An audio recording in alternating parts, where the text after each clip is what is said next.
There used to be a saying I was very fond of many years ago, a quotation by Schopenhauer. And the quotation was, "The task is not as much to see what no one has yet seen, but to think what nobody has yet thought about that which everybody sees."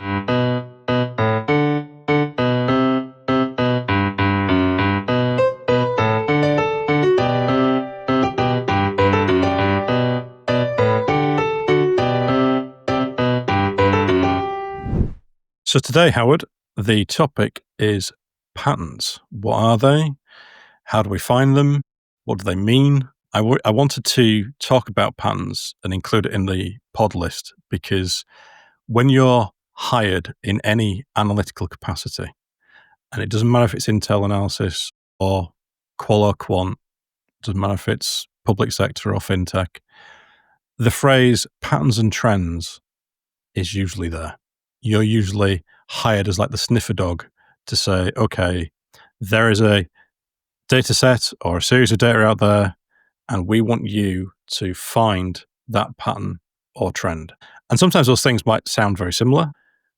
What I wanted to kind of explore was your thoughts on patterns and how they are identified and things like that. So I'll just hand it over to you. That's yet another massive question from my experience. And to begin from first principles, if we accept that all biological and physical functions create data, and if that was just noise data, it had no pattern or significance or meaning, there would be no such thing as information or intelligence or analysis. It would just be this thing, this undigestible product.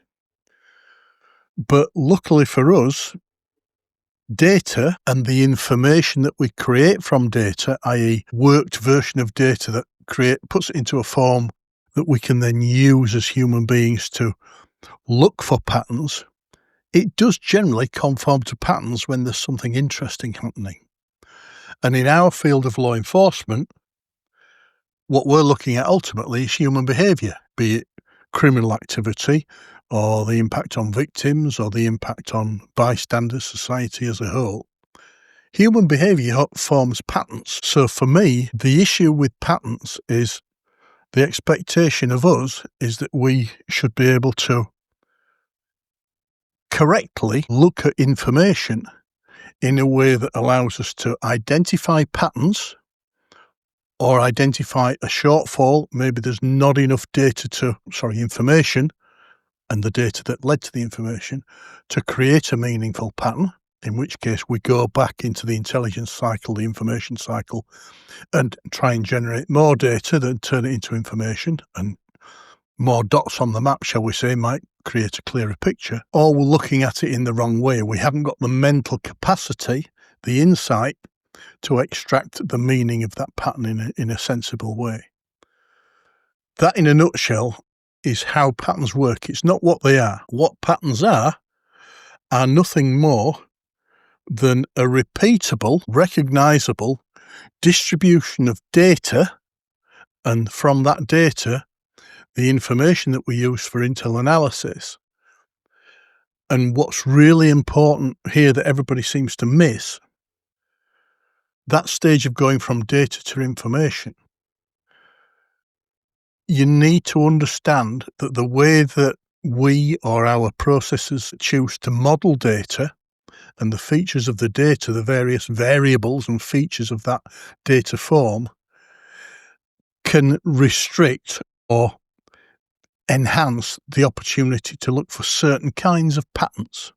And being really simplistic, data that has a geographic or a spatial element but has no time element is not likely to be very useful in analysing time-related patterns, in the same way as time-related data that has no geographic or spatial reference relative to each other or to some baseline, maybe a point on the globe, that's not likely to allow us to come up with any geographically or spatially relevant patterns. So one affects the other.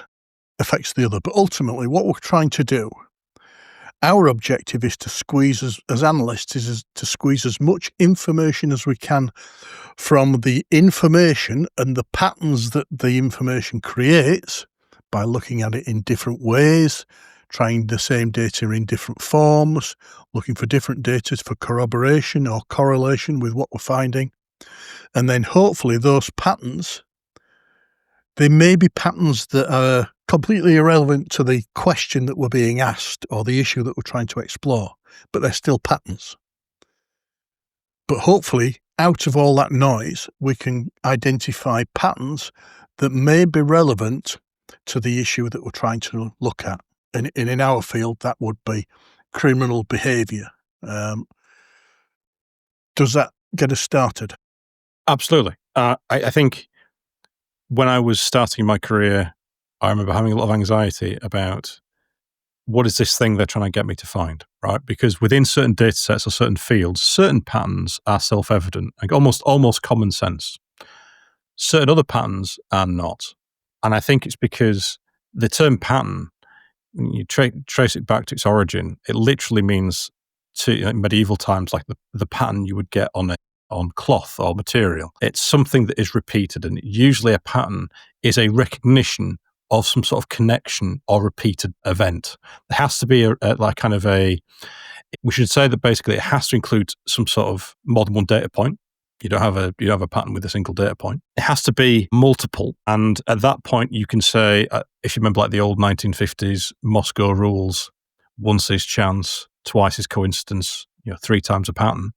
That kind of observational rule about, okay, when is something significant? And that goes back to, I think, Ian Fleming, did it in one of the James Bond books. I don't remember which one.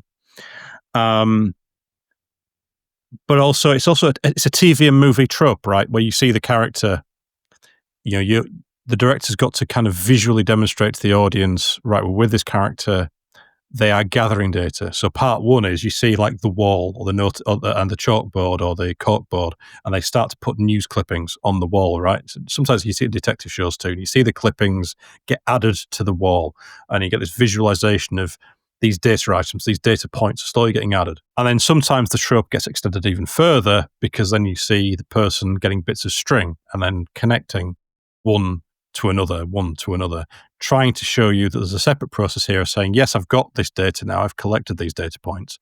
However, actually, when you start to connect these things, it's not you start to see connections there. And sometimes the aha moment comes. Sometimes the aha moment doesn't come at all until a Rosetta Stone data point, something that will cause the character to step back and say, aha, that's the pattern. That's what makes everything click. And I'm thinking of a practical example, if you don't mind telling us about that example, because I think it's a great example of where you had an exercise of analysing a fairly conventional car crime pattern, but you recognised almost by accident that it was something very different. So do you remember that? Yeah, I think that might be an example. I do. It was an awfully long time ago, but yes. The problem for the police force at the time was that motor vehicles were being stolen regularly by any one of a number of local gangs in the area. The practical problem for the police was that when these vehicles were stolen, they would get to know about the theft after the vehicle was stolen and the crime was reported. They couldn't predict that the vehicles would be stolen. And the operational limitation on that was that when the criminals were driving these cars, if the police came across them, the criminals could drive and behave in a completely irresponsible and unsafe manner towards the public and to anybody else, where the police could not. There were limits on what the police could do to actually apprehend the criminals and recover the vehicles. So it was a kind of a self-defeating process where the situation was we knew lots of cars were being stolen in a particular area, and it's quite a large area, but nobody could understand what the pattern was because they were looking at data based on the crime reports. So the officers involved came to me as the intel analyst at the time and said, what can you do with this? So I took the crime data, and the crime data was a reasonably large number of crime reports. a location, a time, a date, and the type of car that was stolen, and maybe a little bit about the MO at the time. And I started looking at that, and geographically, if you're looking for geographical patterns, they were all within the area where the crimes were reported, but you couldn't say, oh, they're all along this particular vehicle route or on a particular estate that might be well known for high crime, or there were a particular kind of vehicle that had no security, so it was very easy to steal, for example. There was nothing like that. But go back to what I said at the start of this episode. Crime is human behaviour, and crime follows patterns. Looking at this data, I played with every variable in the data set of the information. And virtually the last one I played with, regardless of make of car, CC, capacity of the engine, what it was in terms of value, where it was stolen, when, I came back to colour. None of those things came up with a pattern. But when I ran colour as a pattern, there was a pattern there that I identified. Now, the reason I identified the pattern was the police station in which I worked had a social club in which was the usual snooker table and pool and billiards. And, of course, my knowledge of those patterns in that completely not crime-related area made me realise that when you play billiards or snooker, there's a sequence of events in terms of the colour. You always play a red before you can pot another colour. And eventually there is a sequence of all the colours from the beginnings of the sort of the greens and the browns through the blues, the pink, and finally the black. And the white is the neutral ball in all of this. Now, when you looked at the theft of these cars, regardless of when, where, how they were stolen, what the car was, the pattern was red, red, brown, back to red, green, back to red, pink, so on and so forth. So my theory was the criminals, we knew they weren't stealing the cars to sell. They'd steal these cars and drive them around like joyriders, probably crash them into a petrol station or shop and steal cigarettes. The car may be worth several £1,000s, but they'd wreck it and steal a fraction of that value in cigarettes. So they weren't doing it for crime.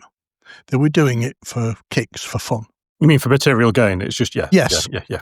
It made more sense. They could have sold one car and had a year's supply of cigarettes legitimately.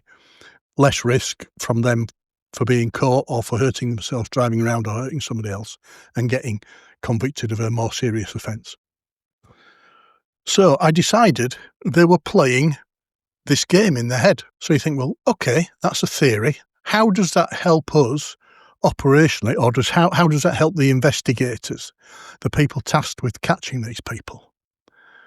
Well, I don't know about the rest of the world, but in the UK, we have databases of every car that's registered, including its colour. And as you can imagine, even though we're a fairly small island, there are hundreds and thousands of red cars, loads of brown, loads of green, blue, but the one colour there aren't very many of, or there weren't in those days, was pink. So, if you think about it, if you look at the trend of those colours as a billiards or a snooker game, and every time one got stolen, it was reported usually within a few minutes of being stolen, so we were very close to the theft events in time, shall we say, from them occurring to when they were reported and we became aware of them as law enforcement.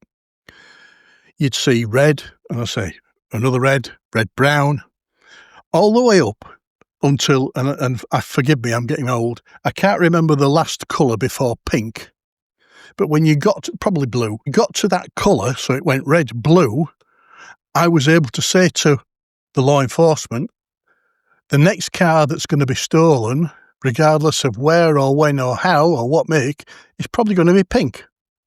Now, one of the advantages for us in law enforcement is we could look on that same national database and identify all the pink cars in the area where they were being stolen that were registered.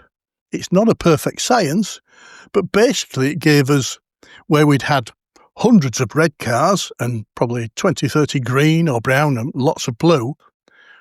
If I remember rightly, we had something like 3 pink. So suddenly, if my theory was right and the next car to be stolen would be pink, by deploying officers undercover, well, covert, not undercover, to those 3 locations to watch those 3 pink cars, we had the opportunity, if the theory was correct, to arrest the thieves when they were stealing the car, not once they'd stolen it when we couldn't pursue them for safety reasons and policy reasons.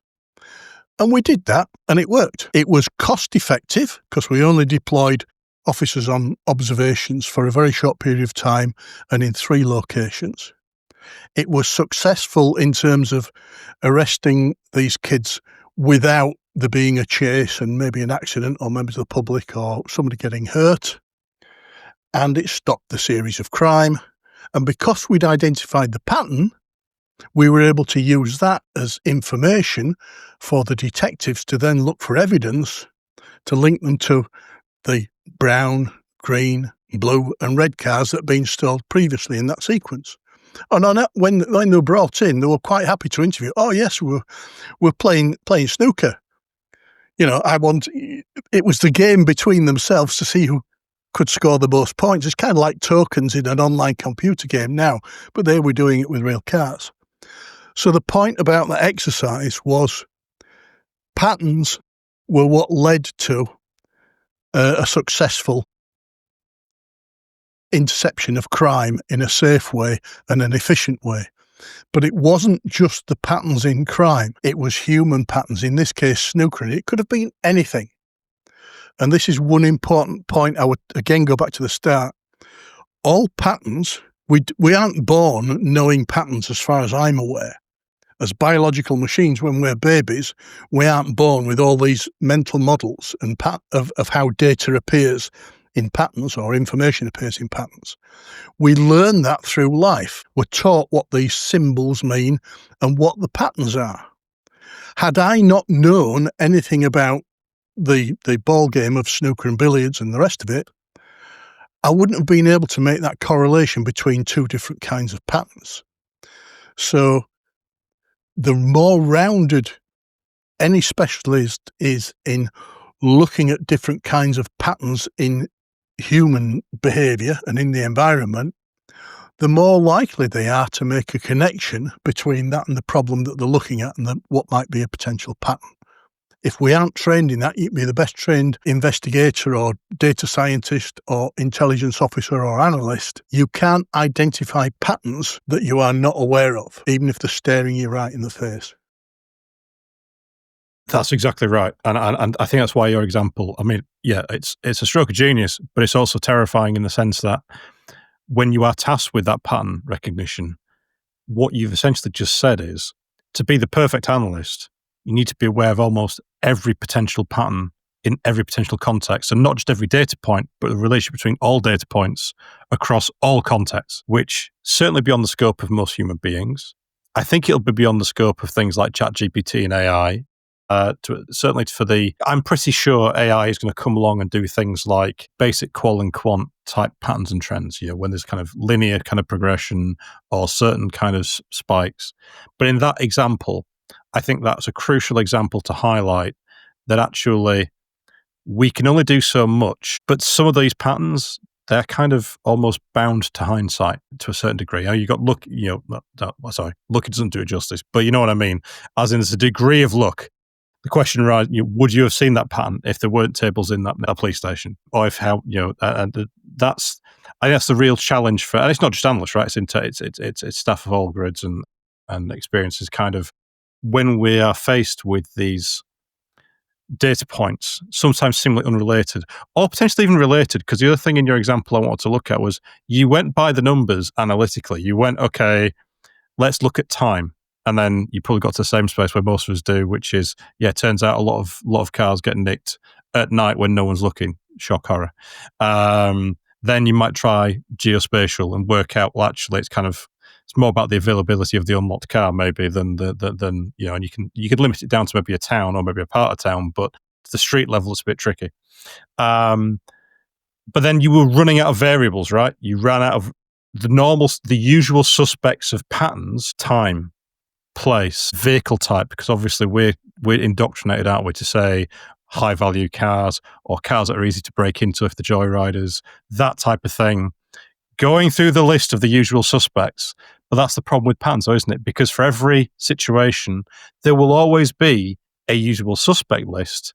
But it does make you, I think, one of the challenges, but it's also an opportunity for people in this space, be they analysts or otherwise, is the non-usual suspects. What is that kind of that non-usual left field, out of a clear blue sky? What is that? And sometimes it's impossible to do, but I think sometimes it does show you that, going back to that Hollywood analogy, sometimes that Rosetta Stone does happen in real life. Sometimes you get that kind of aha. So, I mean, I'm picking on the snooker example.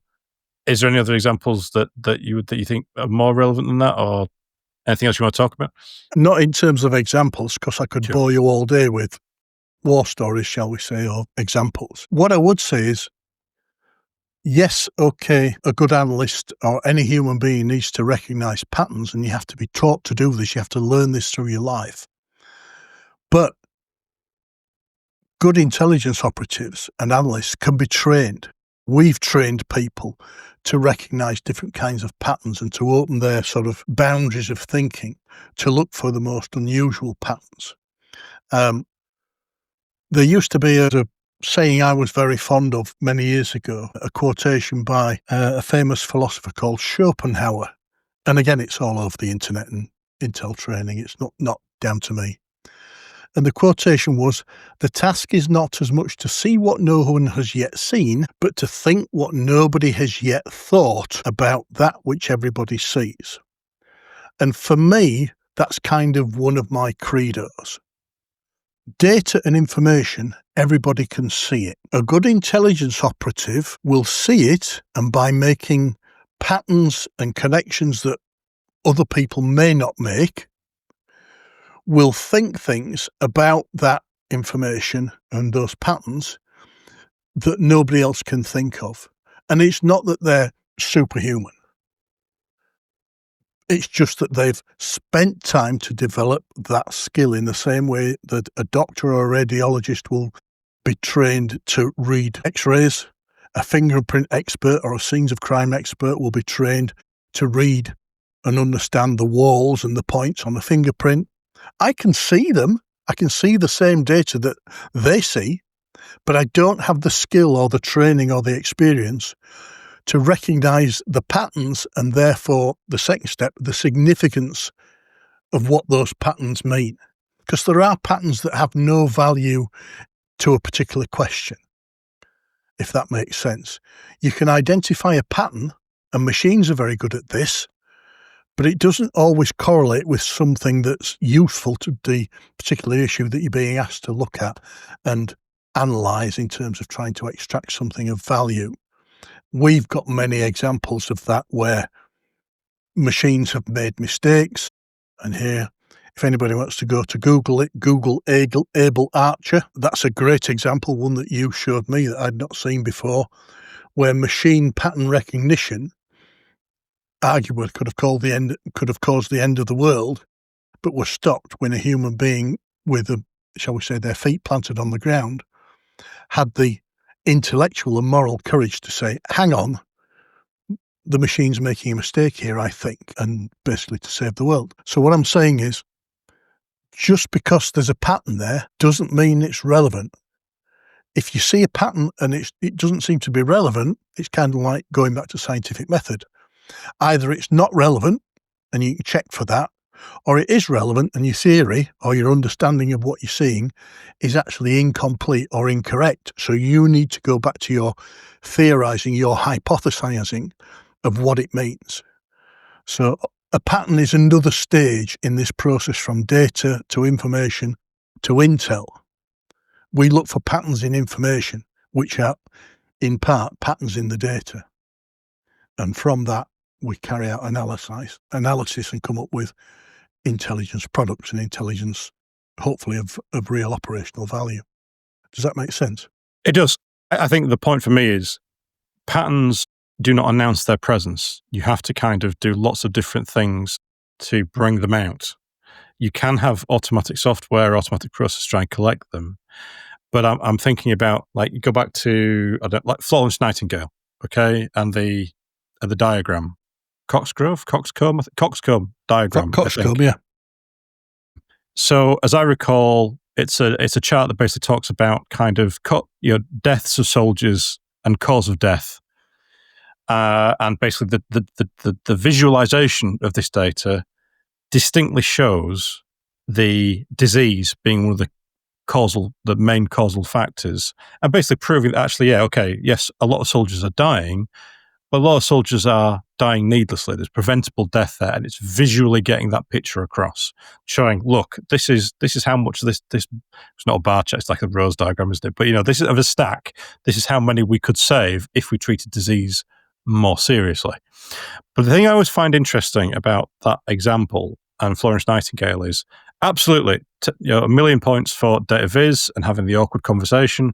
But the decision makers and the generals had access to that data, right? The data was there in tabular form. It was recorded in technical documents, in tables and structures. But Florence went away and collected it, so as that had the presence of mind to collect the data, then to visualize the data. I suspect she probably knew, or certainly has some anecdotal experience, but perhaps maybe had other kind of environmental experience to say, hang on a second, I haven't got the data to prove this yet, but there's got to be 1 in 3 are dropping from some sort of disease element here. And then collects the data, and as the data is being collected, then you've got this point where it's like, okay, well, I could just present these tables of data, right? She could have just gone to decision makers and said, right, okay, turns out, yeah, statistically, yeah, and I'm misquoting now. I'll have to go and check. But let's say let's just pick a ratio. Let's say it's 1 in 4. The visualization element, though, I think is a little bit of extra flair that's kind of essential, isn't it? Because I think the visualization itself makes that kind of impact to say, this is in the data. And also that visualization brings to bear that comparison and that pattern of, look, in month 1, it was, and again, making these numbers up, but in month 1, it was 1 in 3. Month 2, it's 1 in 4. That kind of repeated story. And I think, from a data visualization point of view, data visualization is often given as like one of the main pattern detection methods, right? A lot of IT software we see with like Power BI dashboards or Tableau or ClickView or other things, there's usually quant data, and it's like you get a kind of guy. You'll usually get some sort of 2-dimensional graph, and with plot the lines. You might get a network chart, maybe if you're lucky, but quite rare. But I think from a pattern point of view, the problem that I worry about sometimes in my previous roles is, again, it's knowing where to go and collect the data from, right? It's one thing to have that nice shiny dashboard where lots of organizational thinking has taken place and said, we're selling apples, we're in the business of selling apples, so we're going to tabulate how many apples we've sold, and we're going to do some market research on how much people like apples, and that's the 2 metrics we will measure. But there might be a whole other thing out there about why what things we could be looking at. So I think, again, and apologies for my shoddy memory, but I think I recall when McDonald's added apples to their kids' healthy lunch packs or something, I think the global demand for apples went up by like a quarter or something daft. There's all sorts of kind of vectors and approaches. You can open many desk drawers, right, or many filing cabinets, and it's knowing, I guess, in terms of practical advice we can give people interested in this stuff, is to perhaps explore the data fully in the way that your organization has trained you and has indicated to you, because what they deem important is important, but it's also about, well, how can you explore your data that you currently have in different ways, in the unusual suspects, the unusual ways, but also what other data can you bring in? Because there might be other data out there that needs to be brought in, and it might not be recognized as relevant yet. But just because the data is not recognized doesn't mean it's not relevant. And at the end of the day, the relevancy test comes back to the situation that person who is tasked with finding the patterns in, right? They'll usually be tasked for a reason. We don't usually task Intel analysts and staff to look for things unless there's a reason. So, yeah, sorry, I covered a lot of ground there. Do you want to come in? I agree with you. One of the things for me is Part of the role of a good intelligence operative and analyst is to be able to advise the client and the people who are providing information or data that they're wanting the intelligence team to look at, or the analyst to look at, is to be able to tell them, look, the kind of data you've given me is either not enough of a sample, i.e. there are not enough pieces of that data to form any useful pattern. You know, if you're trying to draw a picture of the Mona Lisa and all they give you is 4 dots, 4 pixels of a painting, the chance of you coming up with the fully rendered picture are virtually zero. It could be anything. But the second thing is to get the information and data gatherers to understand, like I said at the beginning, the type and form of data that they're collecting affects the kind of patterns that you're going to be able to identify, or anybody can identify. So the analogy I think of is a doctor. When you go to the doctor, you say, I've got a problem. I don't know, sore arm. And the doctor says, well, what are the symptoms? So you describe the symptoms. Then he or she will say, right, I'm going to send you for an x-ray or a blood test or something else before they give you any medication. So what they're in effect doing is kind of that intel process or that analytic process. They're gathering the data that you've given them and saying, I realise from this I can't form a strong and substantial diagnosis. I need to gather more data and more information. That's what we do. And I think that analysts often forget this, and intelligence operatives, particularly when there's a hierarchy in an organisation and they are usually junior or somewhere way down the command chain, or there's this kind of culture between analyst versus investigator and who's more important and who isn't. And I have my own opinions on that. I've worn both hats, and they're both neither more or less important than each other, depending on the circumstances. But that ability to guide the data gathering and the data structure is just as important an ability to a good intelligence operative and analyst as it is to being able to then use that data to come up with patterns of meaning. The second point I would make is patterns need to be repeatable or recognisable. But like I say, if you go back to human behaviour and the environment, and criminal behaviour is part of that, it always changes. If a criminal only goes out and does the crime in exactly the same way, day in and day out, it doesn't need an intelligence analyst to identify that. Anybody could, because it becomes obvious. Certain types of crime evolve, and a good intelligence operative, like a good investigator, will recognise that as a trait of human behaviour. And I'll give you an example. Sexual offences, and obviously I'm speaking here as a former senior investigator, very experienced in serious crime that includes sexual offences and homicide and violent crime. You can follow a process whereby a sexual criminal starts out small, maybe making phone calls to a lady, what underwear are you wearing, or a man, or stealing underwear from a clothesline. You know, it's about power and control. It's not about sex. Sex is merely a means to power and control. But then it might move on to actually physically interacting with somebody in a way that they don't want. That in turn can lead on to forcible, some kind of sexual contact. And ultimately, if they're not caught, because all the time they're needing a bigger and bigger fix, they are evolving in their physical problem, their mental problem, and therefore their crime behaviour, it can end up, God forbid, in situations where victims actually die. So if you were looking for a pattern just of the very early, relatively small scale impact on the victim offences, you wouldn't be looking for the pattern that is that one criminal. You might be looking across loads of what you might call early starter trainee sexual criminals. You need to be able to find a different pattern that looks for the steps in that pattern. And I can give you another example.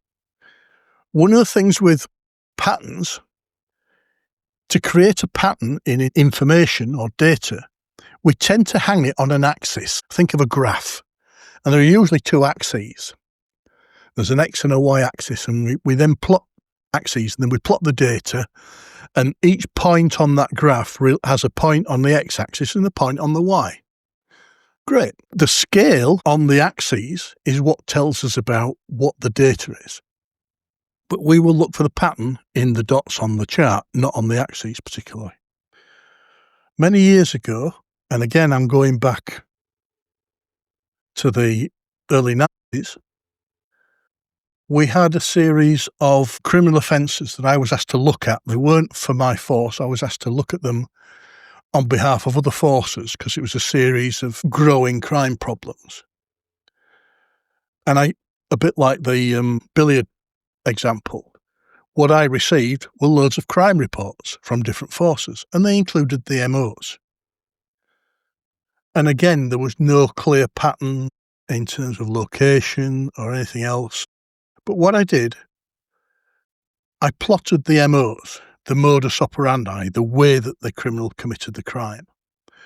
And I found there were three patterns. There was a really simple one, then there was a version 2.0 that was a bit more complex, and then there was a super complex one.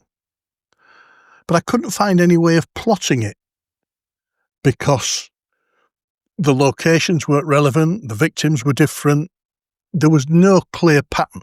And the question, a bit like the sexual offender, was, is this one person or is this actually a trend in crime where there are many criminals just happening to commit the same crime because there's an opportunity presented itself in the environment that makes that a better crime to commit than something else? You know, if you're going to be a career criminal, which path do you take? So what I did, I was so stuck, I took the X and Y axes, and I made both of them time.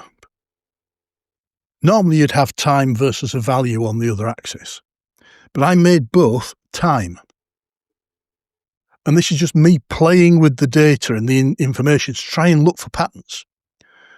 And when I drew the dots on the map, obviously every offence had a time, and it was in the same position on both axes. So you got a straight line. But what was interesting is when I annotated each one of those dots for which MO it was, simple, version 2, complex, the first ones, the ones that were oldest, were the simple ones. The middle group were the more complex, and the final ones, the ones that were the most recent, were all, no exceptions, the most complex. Yes, you could say, well, everybody's learning to do this better and evolving at the same time, but the chances of that in crime, in my experience, are pretty small, because we weren't talking about millions of offences here, we're talking about hundreds. So my theory was, this is one person or one group that is evolving its methodology. And that then led ultimately, and I won't bore you with the full story, but it did lead ultimately to this person being caught. And he's still in prison now. It was using false identities and all sorts, and banking shell companies and all this to bounce money around.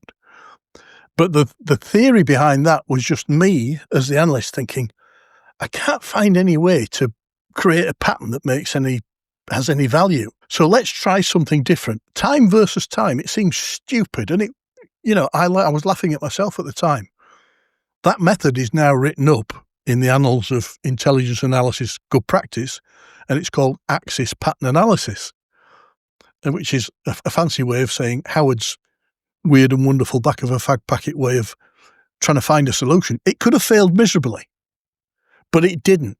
And a bit like the billiard ball, it's just, you can't find the pattern that you want in the data, don't just stop, keep playing around. Because if you're right, like you say, if you think there should be a pattern there, maybe you're just not, either you haven't got the right data or you're not looking at it in the right way. So the second skill of the intelligence operative and analyst is not just in getting the right quantity and type and form of data, but having the widest possible toolkit of pattern tools or equipment to come up with as wide a variety of patterns as possible. And on that point, many of the ones that we use are very standard and structured and basic. That doesn't mean they're not valuable. Link charts or association matrices, event charts, flow charts, activity charts. These are basic groups of visualizations that analysts have been in law enforcement and beyond have been trained to use over the years. It's good common language. But I live with those and I use them every day, still do.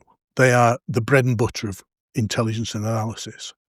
But one of the things that came out in the late 90s, early 2000s that really floated my boat at the time, it really excited me, was the introduction of something called factor analysis or small space analysis.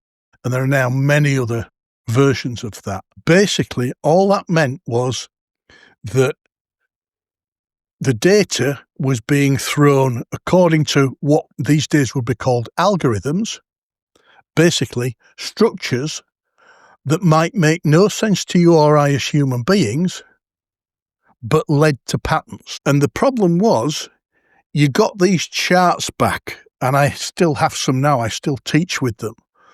Some of them are in 3 dimensions on a 2-dimensional paper, so trying to read them is an absolute recipe for taking out and having, headaches and needing a good dose of some kind of alcohol or relief. The skill was you could see there's a pattern there. I don't know what its relevance is, but clearly there's a pattern. So the question then was, is that pattern relevant to something of use to me in trying to understand the criminal behaviour that's going on, because it was crime data that we were using, or is it just some abstract pattern, I don't know, the criminals' support of different football teams or where they go on holiday, which might actually be relevant to crime, but, you can't say automatically it is. Those tools for me are really sexy because a bit like my back of the cigarette packet axis pattern analysis, this is another way where analysts and experts in analysis and mathematicians have thrown crime data at different models, very technical models, to create patterns, just like the X-ray or the fingerprint.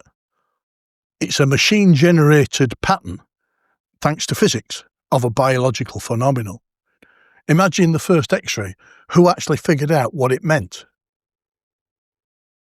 That's the really exciting area, but it goes to prove the point about how important and critical good pattern recognition is, and understanding of patterns and relating it to human behaviour to be an effective intelligence analyst. There's 2 things I think we should reflect on with that in your example. I think the first thing is, and correct me if I'm wrong, if I may have misunderstood the details, but in that single offenders plot, okay, so first lesson is sometimes it's useful to have happy accidents, right? There's no reason why you'd plot the same variable on 2 different axes. But hey, just messing about, see what happens. That's what it was. Yeah, and I've done very similar things and sometimes the accidents pay off, and it sounds almost kind of a bit Hollywood, but it is true. Sometimes you do things out of frustration or out of desperation, and sometimes just daftness, and then actually think, okay, bloody hell, this actually might work, and this actually does yield something. In that example, what it yielded, though, in some respects, was what's interesting in that example is we could slip into a semantic argument about what is a pattern or trend, but as I understood it, you had codified the crime reports. You'd said, I've got a stack of minor ones, I've got a stack of moderate ones, and I've got a stack of complex ones. And the visualization allowed you to see the clustering of the minor, the medium, and the complex. And so then from that, technically you could say, yes, there is a pattern.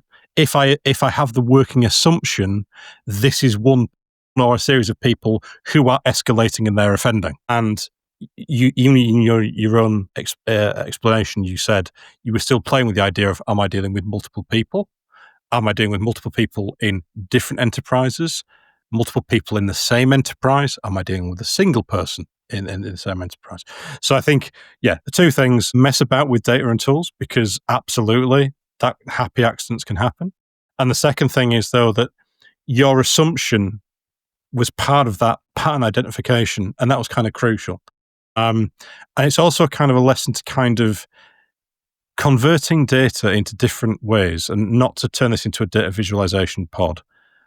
But I've had similar experiences where sometimes when all the usuals fail, you are led to try and do different things. I remember many years ago now, I was given a boatload of mobile phone traffic to deal with. Many, many, many phone numbers, because we were dealing with a smuggling network. And that smuggling network, it was at the time when SIM cards were so cheap, that you could just buy loads without any details, and they're just it was crazy. And to be honest, we tried to do all the usual data viz, tried to use the kind of usual kind of mathematical tools. So, okay, is there a pattern in any of this comms traffic? And out of sheer desperation, and I think it may have even been a Friday afternoon, because I was trying so hard to find a pattern and failing, I, as an experiment, basically created a database of relationships between numbers, and every time there's a relationship between a number, I kind of gave it like a chord, a sound, a noise, and the time between the came up with like an interval to basically work out that if you don't going to call back for an hour, it'd be like a full like 10 seconds or something like that.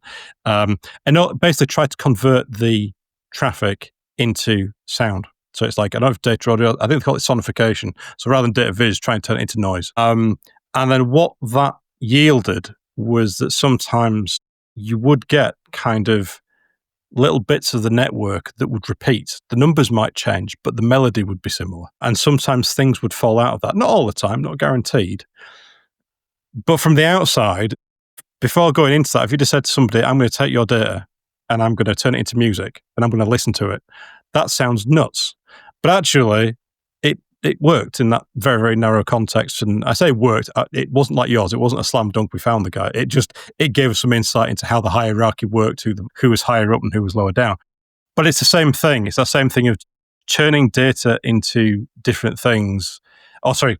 Using the same data and displaying it in different ways, messing with it, visualizing it, audializing it, whatever you want to do, can have real benefits, especially with that patterns, because sometimes those patterns are hidden until you do something to that data. And I do also want to pass one more comment, which we won't do it today, but I think you've opened the door on another topic we should cover, which is the role of the analyst. Because what I thought was fascinating about your example was you described yourself as, and I happen to know this about your career, you were the force analyst.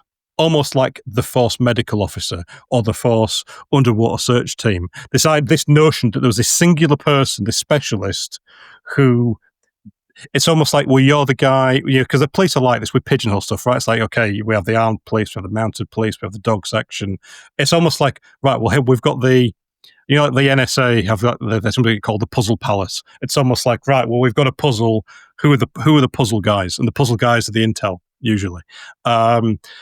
But it does raise the question of should there, and again, we will cover this in another episode, but I know one question that's haunted me, and I like a pendulum, I swing from one side to the other roughly every couple of years. And the pendulum swings between one side of me says that analysts should be a discrete thing and a separate thing, and you need analysts and analysis. And then the pendulum will swing and it'll say, well, actually, if we got our processes right and we got our IT right and we got our kind of our operational BAU right, our business as usual, the things we do, our standard operating procedures right, we would not need that distinct role. And so, maybe that's something for next episode. Have you got any initial thoughts about that as we wind it up? Yeah, I'd agree. I think it's a lot more complex and greyer than that, and it also comes down to organisational structure and the individuals involved and the cultures that are involved. But from my point of view, I was 34 years a police officer, an investigator. most of which I was a detective involved in serious organised crime, volume crime, homicide, terrorism, all the sexy stuff, and around the world, not just in my own local area. But throughout most of that time, from the moment I discovered analysis, I realised that the intelligence system and processes and analysis would help me do my job better as an investigator. So, for all but the first 5 years of my service, I was also an intelligence analyst in different forms. And just for clarity, my job title was Deputy Force Analyst. I had a manager, but I was still the alien that they fed with plates under the door and kept in a locked room, kind of the gimp of intel. That was me. I still have the suit till this day. You need that T-shirt, right? The intel gimp. The other thing I would say is, going back to pattern, we've talked a lot about patterns and data, but sometimes the absence of data is a problem because I don't know what's there. But sometimes the very absence of data, if you check and find it's really not there, can actually give you as much value as a pattern of what's missing than the data is telling you a pattern of what's there. And I call this negative data. And it's not just a hole where I don't know. If you look and you say, I know there's no data there. Imagine crime reports. I don't want to go off on this because I teach all this stuff for weeks and months, but crime reports are, after the event, reports of a crime. Time, place, location, methodology. But provided you're happy that all crime in the area is being reported, which is a different issue, then you also have areas where crime is not being reported. Now, intelligence and analysis spends a lot of time looking at where crime's reported and geographically or in time creating what they call hotspots. Hotspots of crime. We'll target resources there because that's where it's always happening. But for me, the far more interesting question, because there's more data there, is what about the areas where there's no crime happening? If it's human behaviour, why are the criminals, or criminals plural, making a decision, if it's an informed decision, to attack location A for this type of crime, but not location B? And from the law enforcement's point of view, a crime hotspot is a problem. They're quite rightly complaining because they're the victims of crime. The police are under pressure to detect the crime, recover stolen goods, or resolve whatever the issue, bring the offenders to justice. But a cold spot, the area where no crime is being committed, is actually an opportunity for the police to be able to look at that community and say, why is this section of society not being targeted? Are they doing something that the people who are being targeted are not doing? And it might be burglar alarms, it might be people having guardians, people who live in the house all day so you can't break in when they're at work. But whatever it is there something we can learn from the cold spot area that's of value in dealing with hotspots? A far more practical example of that, not long away from the time of the billiard example, I was working in a non-analytic role. I was doing my normal job, as at the time I was a sergeant in uniform, but I was trained in intel analysis. And people used to come to me and say, Howard, would you mind having a look at this data? Which is what happened with the billiard example. We had a series, or the area I worked in had a series where they were attacking shops, large retail stores with vehicles, driving through the front doors and stealing stuff, alcohol, cigarettes in large quantities. And the investigators had an idea who was doing it, and it was in the early days of mobile phones. And we were able to access not what the criminals were saying to each other, but what you and I would call traffic data. Phone A contacted phone B at such and such point in time, and there was a connection there for 30 seconds. You don't know who's using the phone and what's going down that connection, but you know there was a connection. So they were looking at this phone traffic and saying, Howard, would you analyse this and see if we can link it to the actual real-time events of the crimes taking place. Because obviously they had witnesses, they had CCTV of vehicles crashing through the front doors and alarms going off and hooded figures running around, all the kind of things you'll see every day long on social media. And I looked at the phone data, and what was significant to me was there was loads of traffic. The investigators told me these phones belonged to the people they suspected were the criminals, and there was quite a significant number of them. It was a group, it was a crime group. But every time that these offences took place, there was zero traffic. So the investigators were saying, well, that can't be right. You know, we know that those are their phones. They must be talking to each other because clearly they're not all on site shouting at each other, which is right if you come up with a model of how they were committing the crime. You know, planning, preparation, communication, lookouts. You know, it's safe to go, lookouts whilst they're in there, distribution of the stolen goods afterwards, exit routes, all that kind of stuff. Method, organisation, preparation, subsequent conduct is what we'd call it in law enforcement. The sequence of events of crime. So I said, well, hang on a minute. Are you happy that it's essential that these criminals, if they're the right criminals, are talking to each other, communicating via mobile phone when they are committing the crimes, before, during and after? Yes. Right. That case, the logical answer is either these aren't those criminals, it's somebody else and you haven't got their phones to see the traffic data, or B, the people you're looking at aren't using those phones.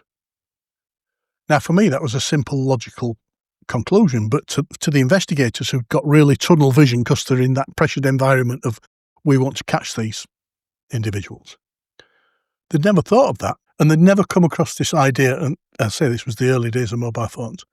There was no such thing as burner phones then. You know, people had a mobile phone. In the UK, it was a Harry Enfield, the big, loads of money, you know, handset. There were that level of mobile phone just about.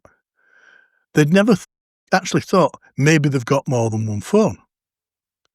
So what they did, they then carried out observations on these individuals when they weren't committing crime, figured out where they may be storing stuff, both in their homes and elsewhere, and they executed search warrants on all these premises, and they did find other devices.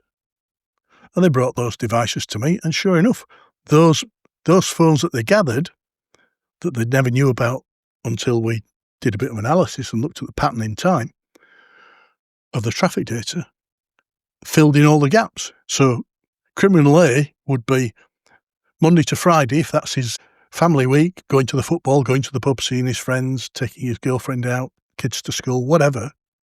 Come Saturday night, Sunday morning, whenever he's going out for the crime, he'd leave that phone at home, pick up the crime phone, if you want to call it that, and all his other colleagues would do the same. And for the 3 or 4 hours of the criminal operation, they were on those phones. Super simple example, because they were simple times technologically. But it was a pattern.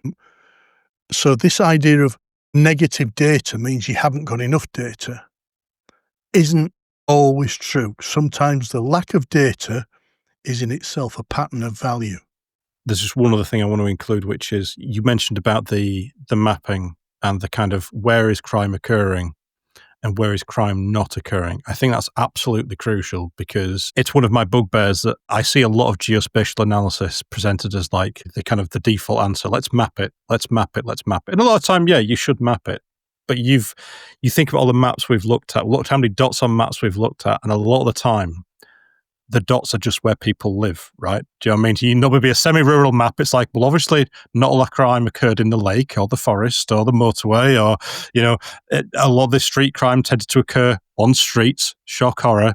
But the point to take out the negative data side is the streets where no crime took place. It's looking at that map and saying, okay, maybe the map and the dots on the map isn't the thing here, but if I could list all the streets in this visual, and then I could create a collection which all the streets where crime took place, and collection B is all the streets where crime did not take place, that that's a separate pattern, right? It's a separate kind of, it may not be directly relevant to what you're looking at, but essentially it might help you say, well, actually, why is that subset, like with your phones, why is that either featuring or not featuring?